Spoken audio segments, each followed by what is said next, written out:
In 2021, Mr. Nnamdi Kanu, a British citizen, was abducted by Nigerian security forces in Nairobi, Kenya. Since his detention, he has been subjected to torture and many other unpleasantries. A United Nations Rights Council report released a damning assessment of Nigeria's government's treatment and called for his immediate release. My right honourable friend from Camberwell and Peckham has worked tirelessly on behalf of Mr Kanu and is urging the Foreign Secretary to do more to secure his release. Nigeria is a Commonwealth nation that receives tens of millions in UK aid. It is one of the biggest benefactors of aid.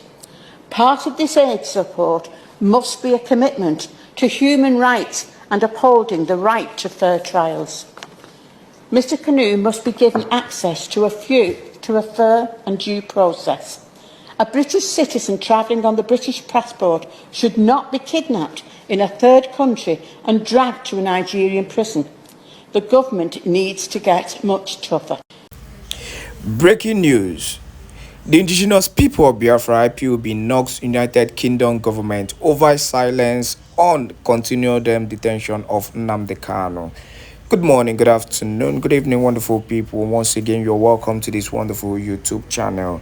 Do not forget to subscribe to this channel and make sure you turn on your notifications so that you will be notified whenever we drop our spanking news.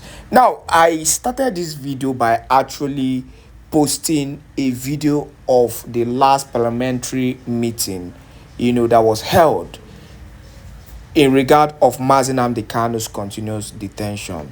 Now, that shows that, not once or twice, the United Kingdom have actually spoken about Nnamdi Kanu. But like I always say, and like I always accuse the United Kingdom of being accomplice to the continuous detention of Nnamdi Kanu. They are part of it because definitely they are working with the zoo government, that is the Nigerian government, to continue to keep Nnamdi Kanu in DSS custody. Now, IPOB have come out to drop a very important information exposing the United Kingdom government once again, because this whole issue and shenanigan happening in court and the way we continue to see all kind of illegality on the issue of Nnamdi Kanu is something that is even becoming too alarming and annoying at the same time.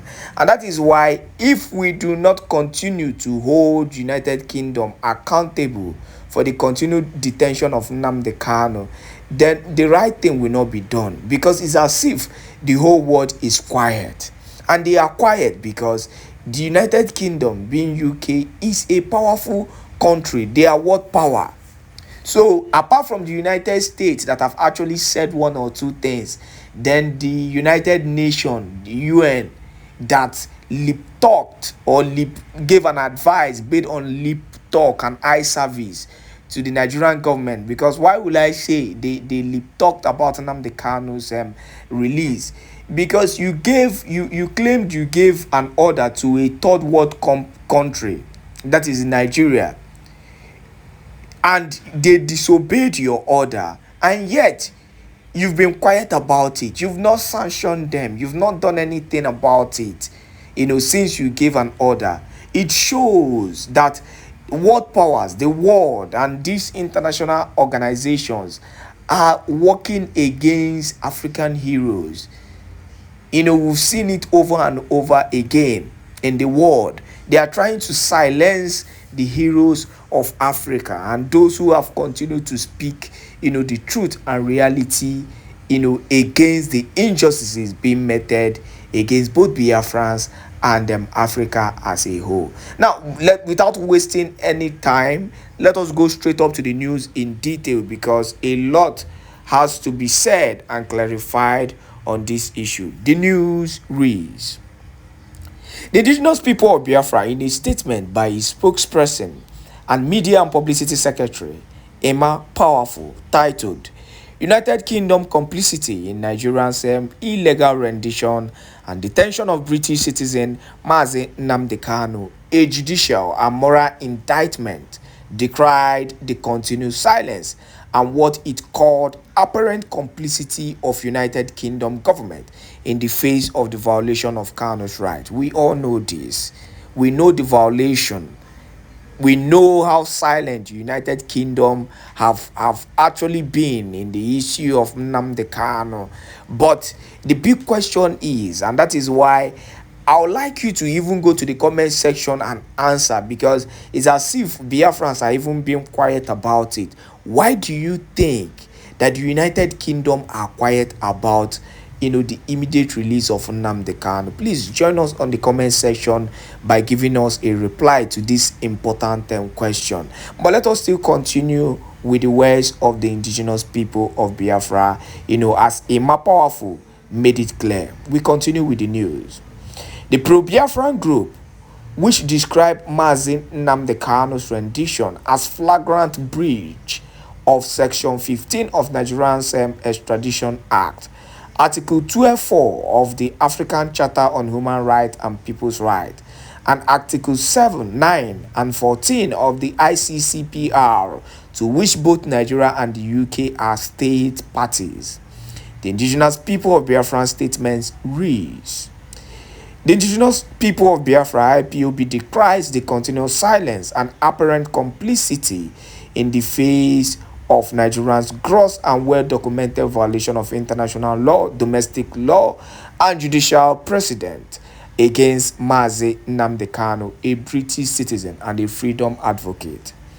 Emma Powerful went further to say, Mazi Nnamdi Kanu was abducted in Kenya, as we all know, in June 2021 in a state-sponsored criminal act of extraordinary rendition and forcibly returned to Nigeria without any extradition proceedings, a flagrant breach of Section 15 of Nigeria's Extradition Act. Article 12.4 of the African Charter on Human Rights and People's Rights, and Article 9 and 14 of the ICCPR, to which both Nigeria and the United Kingdom are state parties. What makes the United Kingdom silent, especially appalling, is that this is not an abstract diplomatic disagreement, but a matter in which the United Nations Working Group on Arbitrary Detention, opinion number 25/2022, unequivocally declared Mazi Nnamdi Kanu detention illegal and ordered his immediate release and compensation. Now, I could remember vividly before I started this talk, I clarified that United Nations actually clarified that Nnamdi Kanu's extraordinary rendition or abduction was an illegal one. But where I am having issue with the United Nations is that it is just beyond you coming out to say this thing was illegal. After your observation and after your order, what did you do? Since 2022, this is 2025. So it is actually 5 years from now, 3 years from now. And yet, you want to tell me that the United Nations do not have the power to do anything against the continued detention of Nnamdi Kanu, knowing fully well that it is illegal. Now, it is very simple. It is because a country as United Kingdom that is powerful, that is a world power. I think they are number 2 or number 3. No world power in the world is fully involved in this. The zoo, that is the Nigerian government, is typically a very small country in this kind of issue, and Nigeria can actually be sidelined and dealt with if they go against international law. But because of the people backing them is very strong, and that is the United Nations, because of what they continue to suck from the zoo government. That is their oil, the same oil that Biafrans have, the same oil that they continue to use to hold every Biafran down. That is the oil that the United Kingdom continue to suck and continue to make sure that all this illegality continues. It is appalling, like Emma Powerful said. But the big question I will continue to ask, After all these words, big grammar we continue to speak on daily basis, what have we actually done internationally concerning the release of Nnamdi Kanu? If you ask me, honestly speaking, I will tell you nothing. Let us round up with the news. Let us round up with what Emma Powerful said. Emma Powerful finally went further to clarify that the Kenyan High Court ruled that his abduction on Kenyan soil was unconstitutional and awarded damages for Kenya's complicity. The Nigerian Court of Appeal, October 2022, held that Mazi Nnamdi Kanu's extraordinary rendition constituted a fundamental violation of Nigerian's law, effectively nullifying the proceedings against him. The Federal High Court sitting in Umuahia 2022 awarded the Mazi Nnamdi Kanu 500 million naira in damages for the same violation.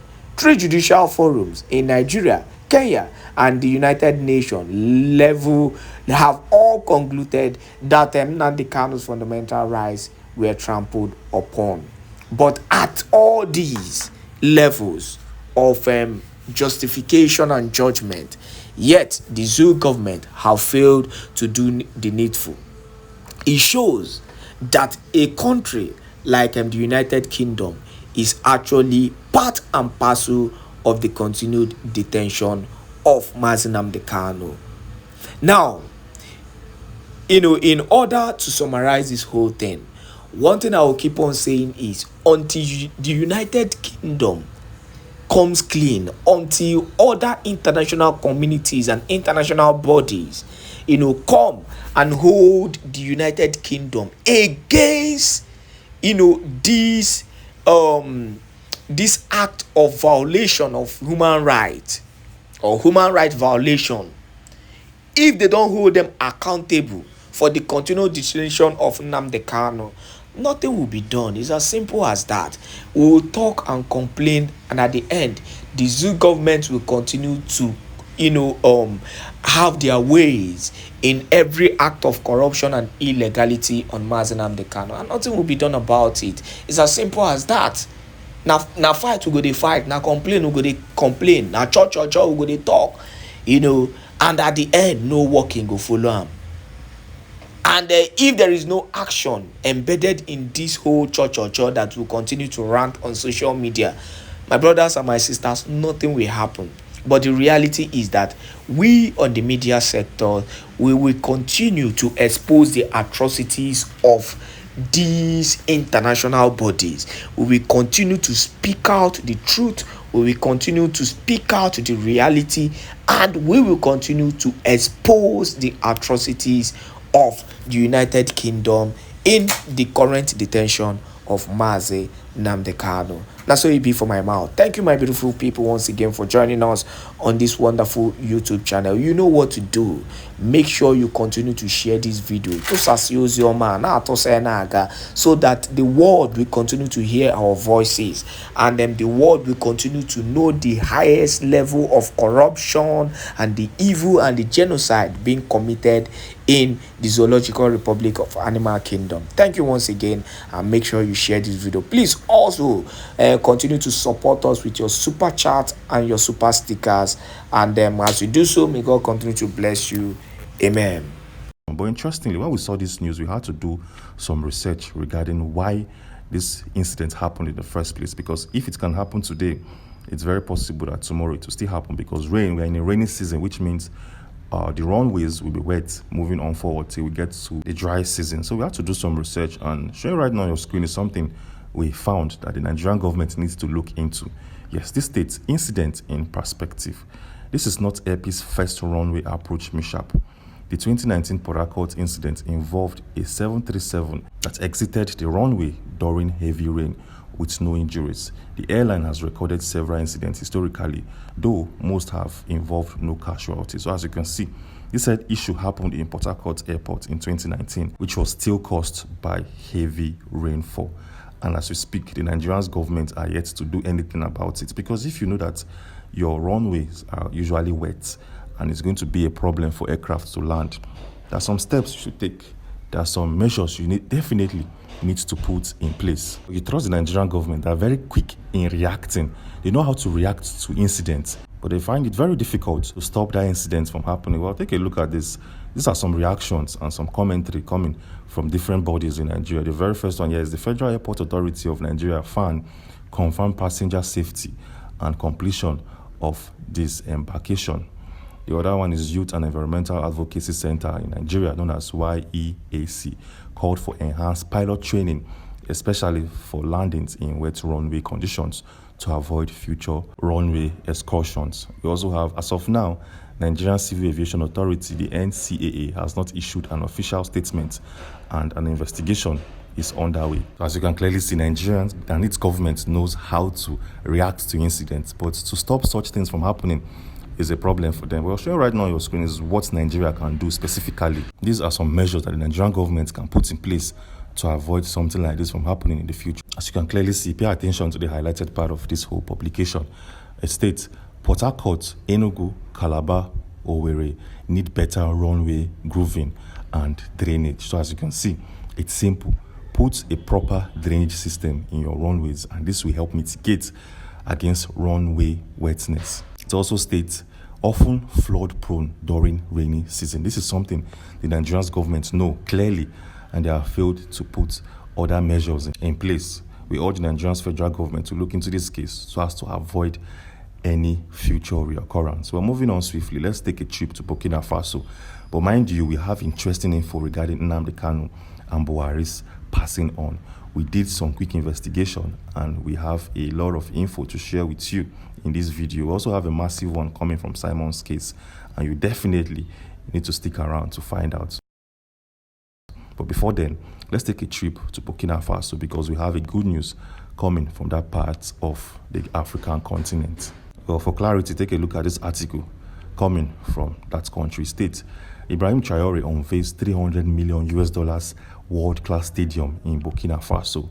The article also gave us clarity where it states Ouagadougou, Burkina Faso, in a landmark moment for Burkinabe sports and infrastructure. Interim President Ibrahim Traore has inaugurated the newly refurbished August 4th Stadium, a $300 project set to host the country's first home football match in over 3 years. Eyes of Lagos reports. The unveiling comes after years of infrastructural decline and security concerns, which had forced Burkina Faso's national team, the Stallions, to play international fixtures abroad since 2021. What showing right now on your screen is the scope of that project and every single thing within. So as you can clearly see, the stadium has the state-of-the-art renovation, includes modern digital scoreboards, VIP lounge and media facilities, upgraded seating arrangements, Olympic-grade athletics track, refurbished training centers and gymnasiums. With CAF and FIFA now officially approving the stadium for international matches, the Stallions are set to return to home turf this September, this year and time. This is a massive one for the country of Burkina Faso, and kudos to the African leaders, kudos to Ibrahim Traore for making this project come into fruition. Well, let's take a trip to Imo State because the governor of that state, Hope Uzodinma, has done something nobody expected him to do. Yes, nobody expected this man to be this decisive in nature. So the question here is, what has this guy put off and how will it benefit the people of Imo State moving on forward? Well, take a look at this article coming from Igbo History and Facts, where it states, breaking news, Imo State government gives headers July 24th, 2025 deadline to end open grazing. When we saw this particular notification, we had to do some research to be sure this is coming from Hope Uzodinma. Yes, we had to verify and fact check this article coming from Igbo History and Facts. Well, we did. Showing right now on your screen is an article coming from the Vanguard. It states, Imo government gives headers July 24 deadline to end open grazing. Well, for context, showing right now on your screen is every single thing you need to know about this deadline coming from Hope Uzodinma. It states deadline and enforcement details. Deadline date. The Imo State government has mandated that all cattle headers must end open grazing within state boundaries by the 24th of July of 2025, especially within Owerri, the state capital.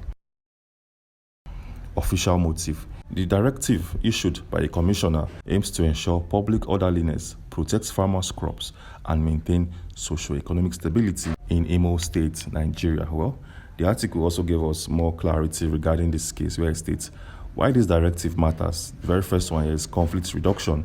We have crop damage. We also have livestock support provided. This is a nice one coming from the sitting governor of that state, and this definitely will prevent or reduce these herders moving their cattle in major cities in Nigeria. So the question here is, how will this whole thing be implemented? We all know that the Fulani herdsmen are very, very stubborn, and these people basically don't even listen to the news or try to get updates regarding the current happenings in the country. So how will these guys be informed, and how will this whole thing be implemented? We'll take a look at this. Community engagement and leadership. Herders rep. The government has officially recognized Alhaji Shuaibu as the leader of the herders in the state. He pledges to relay the directive to other herders and secure compliance. We also have commitment to peace. Shuaibu expressed regret for past disruptions and affirmed the group's intention to cooperate, highlighting a shared goal of a harmonious, clean Imo state. So what do you think about this whole thing? Do you think these guys will respect the declaration coming from the state government, or do you think these Fulani herders will disobey the instructions coming from the state government and nothing will happen to them? Well, let me know your thoughts in the comment section. I really want to know what you think about this whole situation and how you feel about it. Well, moving on swiftly, let's take a look at our next update. We have a news coming from Sky News regarding the India airplane crash that happened some times back.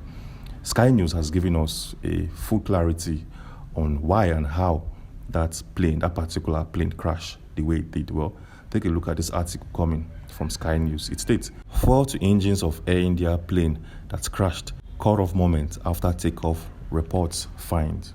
The article gave us clarity where it states, "Faulty engine of the Air India plane that crashed last month appears to have cut off shortly after takeoff, a preliminary report has found." According to the report by India's Aircraft Accident Investigation Bureau, known as the AAIB, switches in the Boeing 787 Dreamliner's cockpit that controlled fuel moved to a cut-off position. It said Engine 1 and Engine 2 fuel cut-off switches transitioned from run-off to cut-off position, one after another, with a time gap of 1 second. The engine N1 and N2 began to decrease from their takeoff values as the fuel supply to the engines was cut off. Well, this article also went a step further to give us more clarity on why that aircraft crashed, and we will not bore you with all of the details, but you can pause this particular part of the video to read up and understand and see things for yourself. Anyways, moving on swiftly, if you find this video interesting, informative, and valued, please do well to subscribe and turn on post notifications so you don't miss any news and updates coming from Nigeria, Finland, USA, and the rest of the world. So please subscribe and turn on post notifications. Well, moving on swiftly, this morning, Nnamdi Kanu's name has been trending on Twitter, Facebook, YouTube, and other social media platforms of the world. Yes, Nnamdi Kanu is in DSS Correctional Center. There, he's currently being held up. And why is his name trending? Why is this man's name everywhere as we speak? Well, let me give you some highlights and give you some detailed breakdown. Just yesterday, we know that the former president of Nigeria, Muhammadu Buhari, passed on sometime around 4 p.m. to 5 p.m. thereabouts. Well, showing right now on your screen is the most popular or the infamous tweet coming from this man that will definitely not sit well with a lot of Igbos and people from the southeast region of Nigeria. This tweet post, many of those behaving today are too young to be aware of the destruction and loss of lives that occurred during the Nigerian civil case. Those of us in the field for 30 months who went through the case, we treat them in a language they will understand. And this is coming from Buhari when he was the president of the Federation, threatening the whole eastern region. And subsequently, this led to the point where Twitter deleted this particular tweet coming from Buhari, and it led to Twitter being banned in Nigeria for some months, and the whole conversations went on and on. So what is the bottom line, and what is the context of this whole conversation? Well, this man is dead, but then Nnamdi Kanu said that this guy has passed on years back. He believed that a man known as Jubril from Sudan has been ruling the country. And many individuals felt like Nnamdi Kanu was being gibberish in nature or saying nonsense, but things has changed. Many are calling this man a prophet. Many say that Nnamdi Kanu saw the future from years back and he predicted what will happen right about now. So let's start with Buhari. This man passed on yesterday, but then something fishy played on before his passing on. Something very, very fishy played on, and many Nigerians did not pay attention to the details within. Many Nigerians did not pay or paid little attention to it. Let me explain. A man known as Garba Shehu, who happens to be a Nigerian journalist and a politician, who served as a senior special assistant to media and publicity to former President Buhari, made some revelations, and he released a lot of trails of events before Buhari's passing on was announced yesterday. Let me show you. Showing you right now on your screen is something Garba Shehu made public. Remember, Garba Shehu is Buhari's spokesperson. This article reads, Garba Shehu, my worst experiences under Buhari, and this was released last year. Yes, it was released in 2024, where Garba Shehu exposed his worst experiences under Buhari's administration. Well, for context, take a look at this. It states, in a BBC interview held in mid of 2024, Shehu recounted two of his most regrettable moments as Buhari's spokesperson. The first one is initially relayed incorrect security information following the Zabamari massacre, referring to the victims as having no permission to be there, later regretting the comment. The second is after the Kankara school abduction. He mistakenly stated not more than 10 persons has been kidnapped, a figure he later acknowledged was incorrect once the truth emerged about 270 students. So this man, Garba Shehu, came up to tell Nigerians, see, I lied to all of you when I was working under Buhari as a spokesperson. I lied to all of you. I gave you wrong information about the security infrastructure in the state. I gave you wrong statistics about things that happened in the northern part of Nigeria regarding insecurity. I want you guys to forgive me, and I want you guys to know the truth. This was released last year. So one thing you should know, that this man has shown signs of guilt. Okay? Moving on swiftly, take a look at this article released by Garba Shehu on the 7th of July last week. It states, Garba Shehu, Buhari grateful to APC, won't undermine Tinubu. So this man yet again came out to give revelations about his boss, Buhari, stating that, see, Buhari is grateful to the All Progressive Congress and he will never undermine the progress or undermine the government of Bola Tinubu. Well, showing right now on your screen are his exact words. He states, APC came together and gave him 2 terms for which he has remained grateful, and says, and that's why I've learned from him, I will never be ungrateful. I will never betray the party that gave me 2 terms in office. This is Garba Shehu yet again speaking for Buhari, and Buhari couldn't say this all by himself. Hope you guys are paying attention to every single thing that is playing on here between Garba Shehu and Buhari. The very first time Garba Shehu came out to ask for forgiveness regarding what he did under the administration of Buhari. The second time he came out to tell Nigerians that, and the APC, that Buhari is grateful to the party and he will not undermine Tinubu. What does this mean? Well, we'll come back to this in a second. We'll take a look at this particular one showing right now on your screen. And this is from the 13th of July of 2025, where Garba Shehu released a book. Showing right now on your screen are some pictures taken from that day and time where this guy launched his book. Well, in that book, that man made a serious revelation. Showing right now on your screen is that revelation where he said Garba Shehu confesses rat infestation story was a lie to hide Buhari's health crisis. Well, just in case you understand. Back in 2017, Buhari traveled to London to receive medical care, and the news that this man was very sick went viral. A lot of media outlets in Nigeria exposed and covered that news. Garba Shehu came up with a news to distract the attentions of Nigerians on the health of their president by stating that the Aso Rock Villa has received widespread of rats in their vicinity, even in the rooms and kitchens of the president. But that was a lie. It was done to divert the attention of Nigerians to something else. Hope you guys are getting the picture. Garba Shehu knew something Nigerians did not know. Garba Shehu, first of all, confessed about the lie he told Nigerians back in Buhari's regime. He did that, first of all, to possibly clear his conscience. He knew something was going to play on in this particular day and time So he told Nigerians to forgive him about the lie. I've said during this the times administration without number. of Buhari. It is That just was a in matter of time 2024. before He also the came up to Prime tell Minister Nigerians that and the Mazi APC that Simon Buhari will not Ekpa undermine Njoko will be the released. governance Whether of you Tinubu. believe it That or was not, done to that is on you. protect But the one thing image I of Buhari believe in the strongly all-progressive is that Congress. it And is 2 days just a ago, on matter the 12th of July, time. he launched a book, and he states that the ratification in the Aso Rock back in the day was pure lie and a full-fledged fallacy. This guy was passing an info to Nigerians that we did not pick at that particular point in time.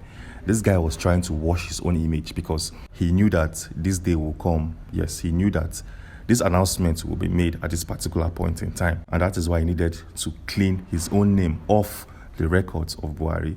So Garba Shehu, together with every individual close to the family, knew when to announce the passing on of Buhari. So if these guys knew when to announce it, it simply means that it's very possible that this guy, Buhari, did not pass on yesterday.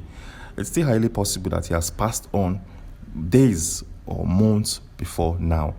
Because from the trails of all of these events, if you put everything together, you know that Garba Shehu knew what he was doing. Yes. And around 5:11 p.m. yesterday, they said Garba Shehu is the very first individual who announced the passing on of Buhari. Yes, Garba Shehu is the first person in the whole world who announced it, who knew and announced it.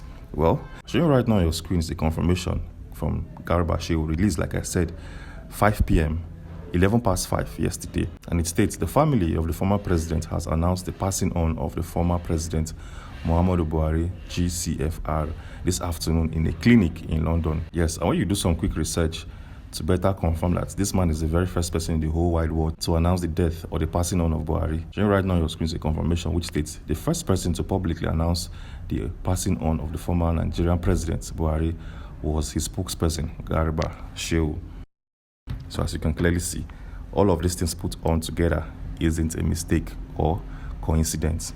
All of these things were properly planned, strategized, orchestrated, and played out to its perfection. So there are two things involved. It's either they knew Buhari was going to pass on yesterday, or Buhari has passed on a long time ago, and they had to make up stories to link every single thing together. That goes back to the statements made by Nnamdi Kanu. Statements Nigerians have contradicted. A statement Nigerians have laughed about. As you can clearly see, there are a lot of controversies and a lot of mysteries regarding this man's passing on. Well, in our subsequent video, we are going to do some quick research and investigation to unravel details that we can find surrounding this info. So if you want to be among the very first individuals to get that video, do well to subscribe and turn on post notifications, because a lot of things will be said and a lot of details must be shared. Well, moving on swiftly, let's take a look at a good news coming from the desk of Simon, a man held in the Finnish Correctional Center.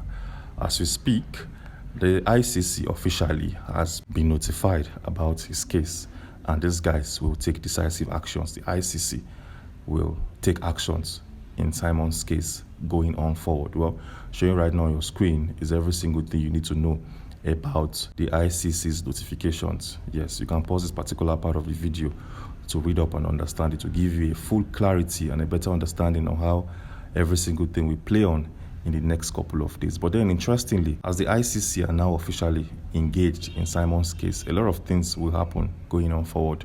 Yes, 5 things will definitely play on, and we all need to see them at this particular point in time. 5 strong advantages will play in the favor of Simon. So let's take this advantage one after the other. The very first one is protection of fair trial rights. And it states, if Simon or his legal team believes that he's been denied a fair trial in Finland or Nigeria, his detention politically motivated, evidence against him is obtained illegally or under duress, then the ICC or associate bodies like the Office of the Prosecutor or the Assembly of State Parties can be formally petitioned to review or monitor the process. And this article also went on and on to give us the articles where all of these things were stated. The number 2 is the intervention of national justice is under or biased. We also have the number 4, which is rejection of political motivated prosecutions, which states the ICC does not accept politically motivated prosecutions, and its standards are very high. If a state like Nigeria were to attempt to drag Simon before the ICC purely for political reasons, e.g. for separatist speech alone, the ICC would likely decline jurisdiction, dismiss the matter as violation of freedom of speech and political expression. This sets a global legal shield against authoritarian overreach. And the fifth one, yes, creates legal precedent that helps separatist movements. It states, if the ICC ever finds that a self-determination activist like Simon is wrongly targeted or the incitement allegations are politically motivated, it may build legal precedents like protect other activists globally, encourages peaceful conflict resolution rather than suppression. As you can clearly see, all of these things will work in the favor of Simon going on forward. And this is a massive one. This definitely will change the trajectory of Simon's case. This definitely will put him in a favorable condition and every single thing within. But then as we speak, there's something we all need to see and understand at this particular point in time. Simon, for the very first time, have spoken about his social media presence. Yes, he has spoken about his Twitter page and how he has used it to spread info and bring awareness about the USB people. Yes. In the Pajami District Court some time back, the prosecuting lawyer asked him a question to give him reasons why he constantly posts videos and pictures which some might not find pleasant. And Simon gave the prosecuting lawyer some clear and distinctive answers to back his points. Yes. Well, in a video published on Saturday, we clearly expose all the conversations heard and the responses coming from Simon regarding his Twitter page. Anyways, if you want to watch that video and get full updates and see things for yourself, we have a video on this channel that will give you full clarity and every single thing you need to know and understand. And that video is showing right now on your screen. So click on this video to watch and understand. Click on this video and I'll see you on the other side. Thanks for watching.